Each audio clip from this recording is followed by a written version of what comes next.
sit down and pen another verse. Music is my therapy. Hello again, my friends, and you are my friends, and welcome to your Monday night F1 pit stop. I'm, of course, the guy that presses the buttons and tries to keep things in a relatively moving forward fashion. We will bring you in the aficionado, Stephen Thompson, very shortly. We've got Owen Griffiths with hashtag announce talking wrestling. Well, you never know, and Owen, you never know. Matt Stannard, evening. Ray's listen to all things F1. Good man. Welcome in, EJ. I'm glad you are all here. Don't forget, you can catch this back on podcast platforms. Search F1 Fan Show Live. If you're watching this back, not live, but this also was broadcasted live, let us know. We'd love to read comments after the fact. I know Steve and Neill will try and reply to as many as they possibly can. So certainly, if you hear anything through the show that makes you want to say something, please do so. Or you can just drop some F1 news, knowledge, fact bombs, whatever they may be. And Steve and Neill will certainly try and pick it up. Right, we've got a little bit of a packed show. We've got, how many cars have I got to discuss? 1, 2, 3, 4, 5, 6. No less than 7 cars to discuss. We have got Hamilton news, and we have got, of course, the agenda the boys sent through. Is who has the prettiest car so far, and how different will the cars be in Bahrain? Right, before we go any further, it's the aficionado time.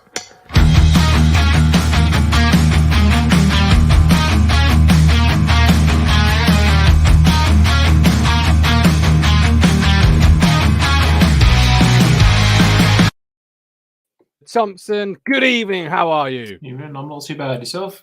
I am okay, thank you. Not too bad at all. How's your week been? Obviously, we weren't live last week. It was Valentine's Day. So how was the last sort of 14 days been? Okay. Yeah, okay. Some good, some not so good. But yeah, I'm still here. It's all good. You're still here. Okay, fair enough. That's the most important thing. You're still here. Let's sort of kick things off with the obvious. The is he, isn't he, will he, won't he news. Hamilton did announce he is set to be driving next year. What are your thoughts on that one? He was never not coming back. That's true, yes. That's true. This radio silence, it was all to stir up drama, I think, or partly. You know, I kind of understood it at first. I understand that. You know, he's going to be disillusioned and, you know, but it was going on for weeks for just nothing on social media. And he was never going to retire like that. You know, he's going to go out on his own terms, winning. You know.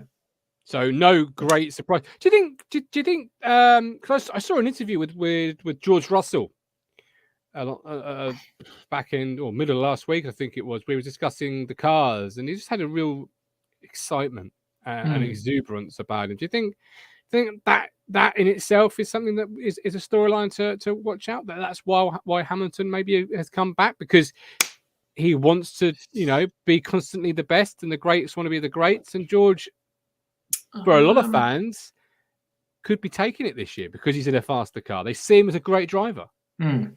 I think he's coming into this season. There was a little bit of nerves about him. I think a little bit of trepidation, maybe, because he's had the past few years obviously being alongside Bottas, and it became obvious quite quickly that Bottas was never really going to offer Hamilton a serious challenge. Whereas now George, he's young, he's hungry, he's got a point to prove. He's going to be on the front foot from day one. Of that, I have no doubt. And I think that is going to be playing in Hamilton's mind now, because he's got a guy who can match and potentially beat him from day one now. We know what Russell can do in a Mercedes. Yes, he was against Bottas. No, he didn't win. He should have done. But he was very close to pole position, and he was very close to winning that race. So what he can do in a race-winning car, in a championship-winning car. Absolutely. And I just want to quickly, before we bring in Mr. Positivity, share it with you. Obviously, Storm Eunice, then Storm Dudley before that, and then Storm Franklin over the last 24 hours, obviously did play a little bit of issues for Mercedes, Hamilton and Russell, because they did their shakedown. And this is one of the videos that the team tweeted out on their Twitter accounts. Make sure you can see that at home. You can. But that's slightly bigger for you. For those listening on audio, do apologise, but this is obviously a visual thing only. So this is the conditions they had to face, Steve. Really, here we go. Boom.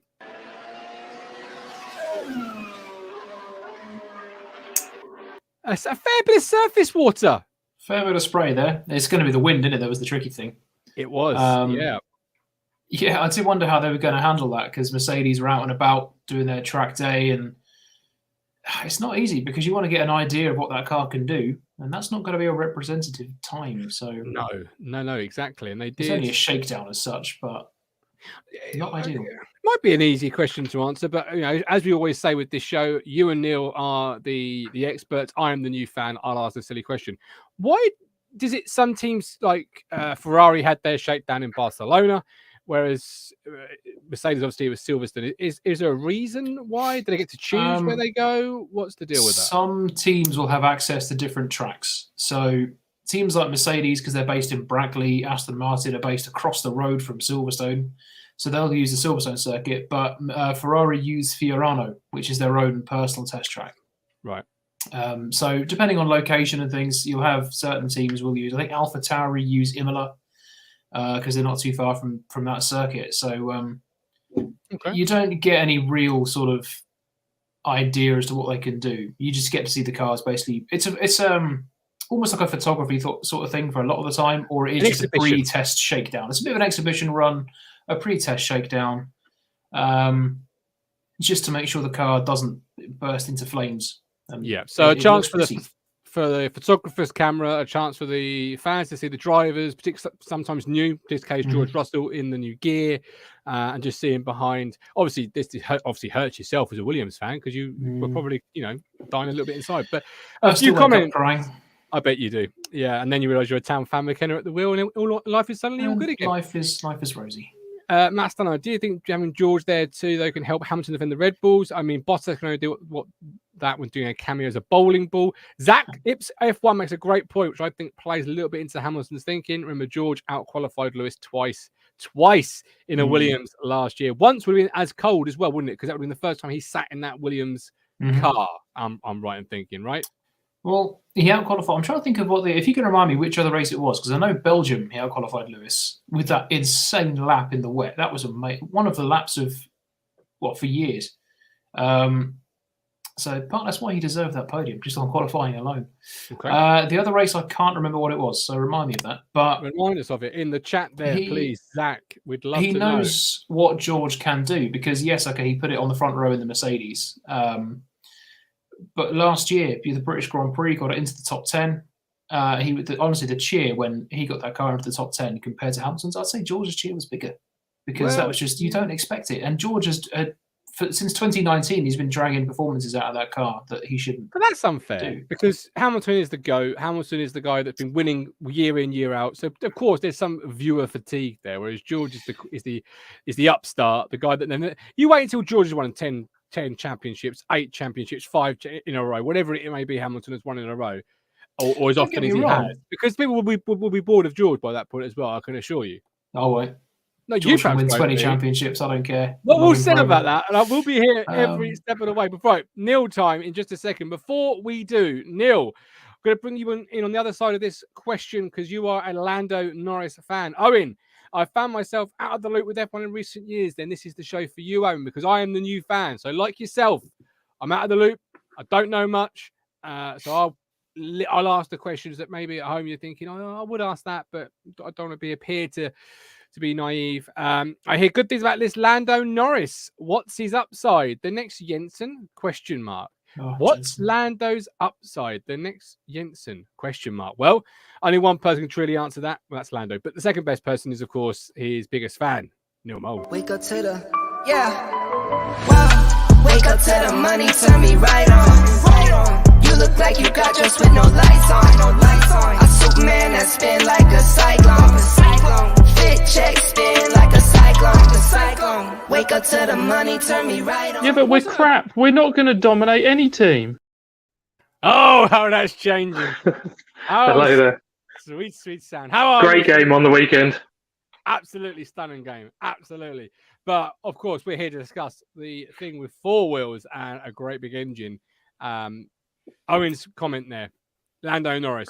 What's his upside next, Jensen? Mine, before you say his name, he's not Scandinavian. He's just, British. It's Jensen. Matt Jensen. Matt Jensen played for Blackburn. I don't know who Matt Jensen is. Yeah, I'm going to keep saying Jensen. Jensen. If he's hearing this, he's chuckling. Jensen. Hi, Jensen. Can I have a signed shirt? Jensen. I mean, I've got to stick in that football mode. Otherwise, I'll go to the football show and I'll call him Jensen, and I'll get equally just laughed at as. What'd you say? So I've got to stick in that. Call him JB. JB. There you go. JBC. Go for it, Neil. I wouldn't say he was so much of a JB. Jensen. No. I feel that JB got the rough end of the stick. People don't give him credit for the speed he had. He was known as Mr. Consistent, and he would end up picking up good results in alternating weather sort of races. He absolutely schooled Jacques Villeneuve when they were teammates together, didn't they? Yeah, Jacques Villeneuve, former world champion. So, but I see him less of that and more of a, say, a Lewis style, where he's got more raw pace. Okay, what's his upside going to? Is it a Lewis Hamilton? Is that as good as he can be, or is he can be better? I'd say his upside from he's been on this morning a couple of times. He's just quite a genuine chap. You see him, and he'll admit if he wasn't doing motor racing, he has no idea what he'd be doing. But he has got that funny side to him because he does a little bit of streaming and all that sort of thing, and he'll end up saying part-time race driver, gets a contract extension, that sort of thing. Yeah, he does do a fair bit, so well worth checking that out for sure. What did you make of Matt Stannard's comment, Neil, before we brought you in regards to George? Can he help Hamilton defend against the Red Bulls? Certainly more than Bottas ever could, or do you see actually that George will be looking to win the race more than actually help defend Hamilton? I think the racing driver inside him will always be wanting to win the race, but I think he's going to step into it steadily, see what he can do with the car. Obviously, if he comes straight out and there's blitz and quick laps, it's all on if the car's good enough, to be honest. But say it is, and he's pumping in the laps and looking really good, I think he'll just step on from there, really. But obviously, if they're looking slightly more average, he'll just try and build up and build up. Okay. Fair point. Now, we have got some cars to look at. The latest one I think we should probably start with first. Alpine launched at about 5:30 this evening. This is the car they have launched. There it is in all its beautiful glory. What do we make of that then? Neil, you first off. You said hello. What do you make of that? I had no idea they had joined a contract with BWT. Yeah. So I wasn't expecting the pink on it, but it's got a bit of a look about it. They released two liveries sort of simultaneously. The first one is this one, the blue and the pink, and the second one is basically the Racing Point from a couple of years ago. So it's basically swap the blue and the pink around. And I think the pink, from what I can understand, is going to be the opening race weekend livery, and then they're going to go back to this blue one. It's quite nice. It's a bit of a contrast. It's nice to see something different on the grid. It's nice to see pink back on the grid, to be honest, because you don't often see it. So, yeah. Matt Stannard, the Blue Force India. Wrong team. EJ says, love it. So, out of 10, obviously, what are we looking to give that one then, boys? You first. An 8, maybe? 8 from Mr. Mowles. Look at that. Mr. Positivity straight in. Steve, is it as high as an 8? Is it that good? I'll go 7. I think it will grow on me. But it's solid. You're not bought on it then? You say it might grow on you. What about it initially are you turned off? I think I expected, I know obviously BWT, but I expected less pink. I liked the blue. It was almost all blue from last year with the sort of, the French, the tricolore at the back. That's a bit smaller this year. But it will grow on me. The blue and the pink do work well together. They do. So what do you like about it particularly that makes it so high in your estimation, Neil? What gives it an 8 for you? What really sets it apart? Well, the look of the car looks quite nice. Other than that, it just looks good. It's a lovely blue, and and you've just got a little bit of pink on it. That's Gives it a it's bit of just colour. something different. Metal Jace with a 7, EJ Norris with a 7.5, Matt Stannard, I mean, reminds me of the Force India, but blue with a tint of pink Okay. rather than pink with a tint of white. Okay, let's look at the Aston Martin then. Steve, you've been waxed. I see your face. Those at home can't, sadly, but I see your face there. You have, you love this car. Talk to me why. Yeah, it is gorgeous. What's not to love? They've got rid of the pink. That's obviously now gone to Alpine. They've got the lovely lime green, the British Racing green that's more accurate than it was last year. I love the black rims on it as well, and it just looks, it suits that shape of car really well. I love the gills down the side of the side pods. That's, for me, that is the one to beat this year so far. We've only got one left, which is Alfa Romeo, but that is top of the pile. I go for a 9 on that one. I'm going to 10. Yeah. I've got Wow. 10. So Neil's gone for a 9. Steve's gone for a 10. What I suppose it's a bit easier in this case, Neil, to ask you what about it doesn't quite make it a 10 then? What do you not particularly like on it? Because there's one car that's slightly different in colour that takes my absolute top spot so far. Okay. All right. No problem at all. What about this car do you like? I mean, I'm not a big fan of the yellow and green for obvious reasons. That can get in the bin. Yeah, I know you get. I don't even consider that mine with Formula One. It's just a football thing. It's just a great colour that they've got going on, and yeah, it's what we should have had last season. Okay, EJ and Metal J's both gone for a 9. I'd like Matt Stannard wants one. That's what Matt Stannard would like to give that one out of 10. AlphaTauri, what are we saying here then, Steve? Yeah, it's okay. I prefer the first AlphaTauri livery from a couple of years ago. AlphaTauri, of course. There's not really a whole lot to say about it. It's pretty much what we all expected. You know, I like it. I really like it. The thing I do like about it is the square side pods at the front, the square inlets at the front. They've gone for a bit of a different set out there, but livery-wise, it's okay. I'll go for a 6. 6? It's steady without being amazing. So yeah, it's solid, but doesn't take your breath away. No, I think I'm a little bit ahead of Steve, maybe a 6.5, but okay, 6.5, but both in the 6 area. EJ's gone for a 7.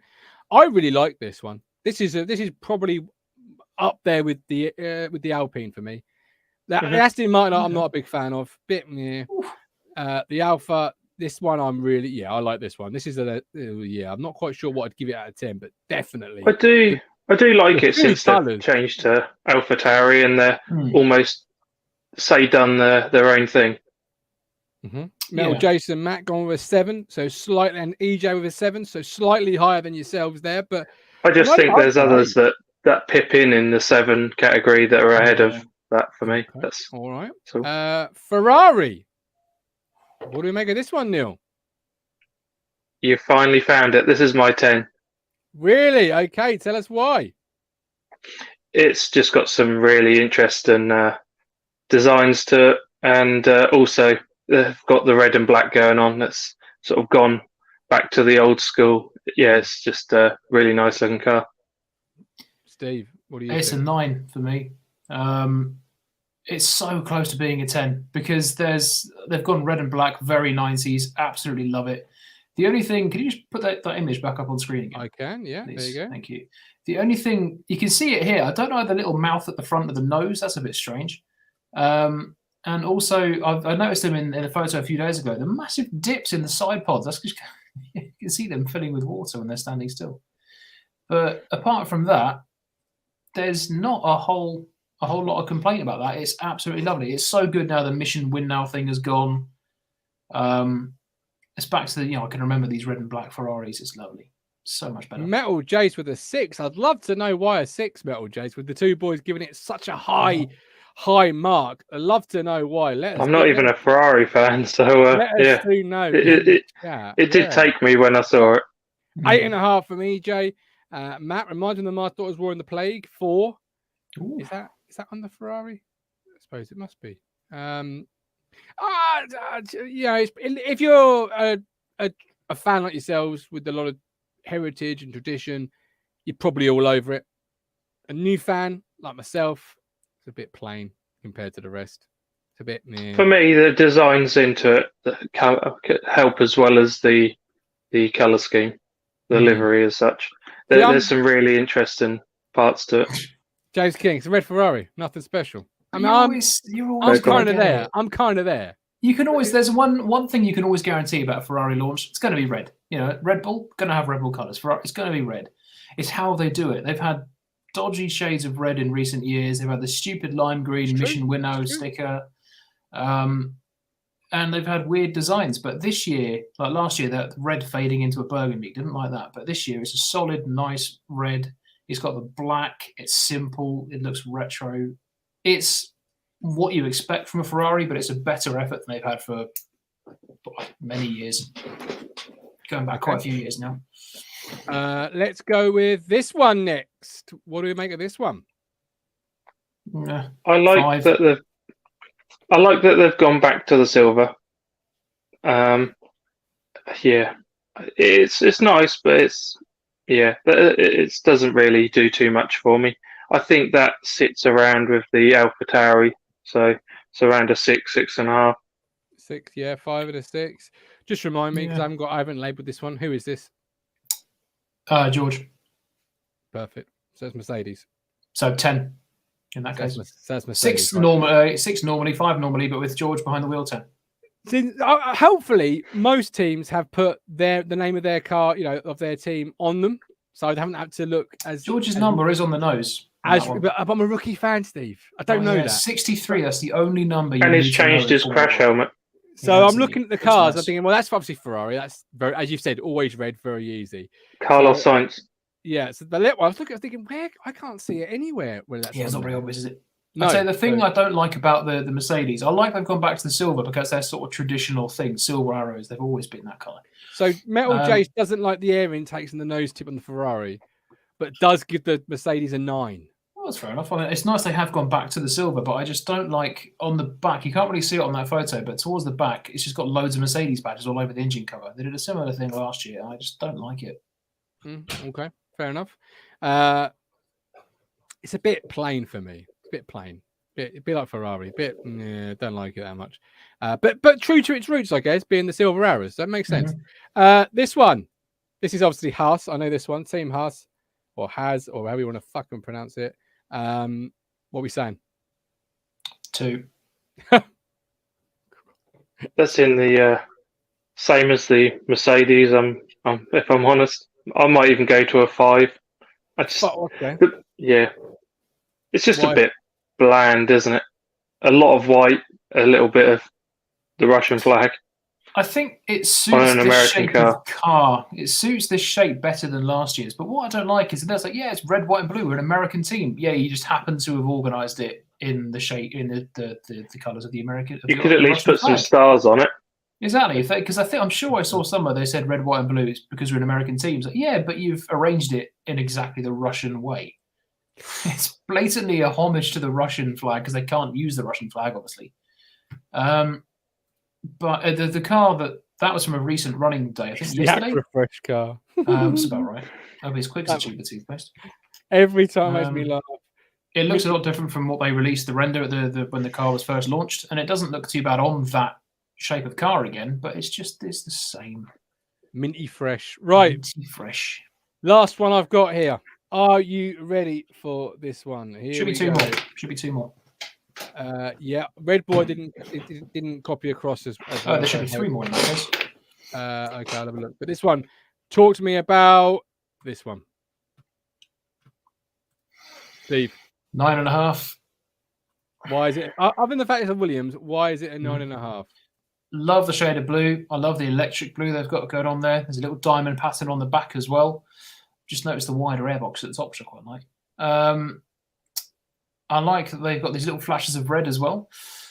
The only reason it's a 9.5 and not a 10 is because they now haven't got the Senna logo on their car for the first time since 1995. Why is that? What's going on there? Well, they said that it's because they don't want every time the drivers get in that car, they see that and they're reminded of what happened back in 1994. Obviously, Senna tragically died, lost his life. He crashed. They don't want to be a constant reminder of that. And it's the future now. It's a new era of Williams, obviously a new era of Formula One, the new ownership. They want to bring it forward, which I can kind of understand. But it's been great to have that tribute on the car ever since that season. Apparently, they are continuing to work with the Ayrton Senna Foundation, and they have got they've got an Ayrton Senna memorial now in their museum. But that's always been there, and it's strange for me to see a Williams car without a Senna logo on the front somewhere. Okay, so what would you give it out of 10? 9.5. 9.5. It would have been 10 if it had that Senna sticker. Okay, I mean you can understand that a little bit, can't you, Neil? That psychological thing for the drivers. You can, but I don't know. It's not so much for me. If most of the time, as far as I'm aware, the racing drivers, like any of us, you just go out there. You don't even consider it. It will happen to. If it's going to happen, it will happen to someone else. It's not even in your mind. You just go out there and do your job. Yeah, that's it. How many times last year did Latifi and Russell get in that car, look at the front wing and go, oh yeah, Senna died here in 95, 94? Yeah, you can though, really. You can. I think certainly you can see the thinking there. But okay, Neil, why do you think about the car? Back onto the other bit is the thing is the racing drivers they really don't give it a thought. If you're thinking that, then you retire. Mm-hmm. Okay, so it's basically an excuse for yourself then. Yeah, but I can see why they're doing it. It's a move to the new era. Fair enough. Mm-hmm. It doesn't really worry me either way. They're still supporting it, so yeah, it's fine. As for this image, I don't think it's one of my favourites of that car. I don't think it really shows it off. No, I'd say it's around about a 7 or 8, something like that. A 7 an 8, or 8? I think. An 8? Yeah. Okay. I actually think this is the best car I've seen. Thank you. I honestly do. I'm not just saying that because it's obviously Williams, which is your team, Steve. I genuinely really dig this car. It does look a little bit plasticky in the sense of it looks like it could. It's a toy that my 2-year-old son would have unpackaged for Christmas. That colour gives it that sort of look, if you like. They haven't gone matte like a lot of teams. No, doing matte now. Yeah. So but it sets it apart. Matt Stanner really likes it. He likes that blue. That's a 9. I don't know if I like it more. Do I like it more than the Alpha? The AlphaTauri. I don't know. I'd have to think about that one. Right, time to close it in. We've got 4 minutes left of the show. This one, Mr. McLaren. Boom. It's like a knowledge test. This for me, McLaren. Neil, what are you saying? It's my team, isn't it? Yeah, it's. I do like it.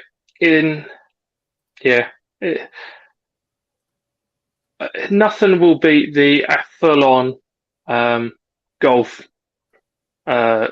livery they done last season for a one-off. That's the out-and-out, best livery I've seen them have. But I can see why they want to keep the majority of the McLaren papaya on there. And I just hope that they've got more to come to the car design-wise. I just think this is a little bit plain. I'm just hoping that this was what they threw out with the livery on it. Get it out there, and they'll have some cracking ideas for when they actually go racing. Okay. Steve? I think a 7 out of 10 for me. I love an orange and black Formula 1 car. Some of my favourite cars are the old orange Arrows from the early noughties. It's just there's too much blue for me, to be honest. I like orange and black with a little hint of blue, but yeah, like you said, Neil, that Golf livery from last year was insane. They're not going to beat that. I mean, it's decent. We can expect McLaren to turn out with a decent livery. So, okay. So remind me, sorry, what was your score, Steve? 7. 7, and Neil. So remind me what yours was. I'm between a 7.5 and I think I'm 7.5 to an 8. I think. We'll put you 7.5.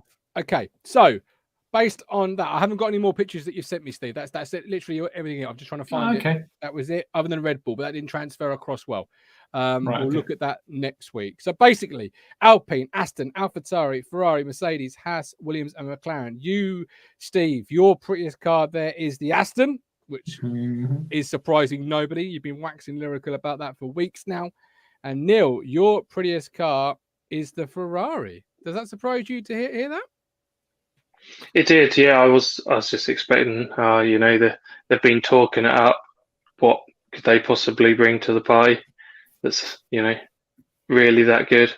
But like I say, they've brought some really nice ideas, and they've gone for a colour scheme that's, it works. It's one that I prefer.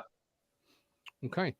Very quickly, how different will the cars be in Bahrain? We've got 60 seconds or less. So how quickly will the cars be in Bahrain? Steve? Very. A lot of the time, what we've seen so far, it's just computer renders or show cars like the Red Bull. But then images we've seen of the Red Bull on track look very, very different. Images of the Haas are very, very different compared to their render. They're going to be constantly upgrading, constantly adding things. So they'll look different in the first test, and they'll look different again in Bahrain for the race, definitely. Even Mercedes, they had 2 sets of images go out. One was the render, and one was what was on track, and they are nothing alike. No, they're really not. Why is that? Why are they nothing alike? Just for a new fan. Well, whether they were just an early drawing of plans that they had, and that's just what they, decide to give out with because really what they're trying to show you is the livery. That's pretty much what it is.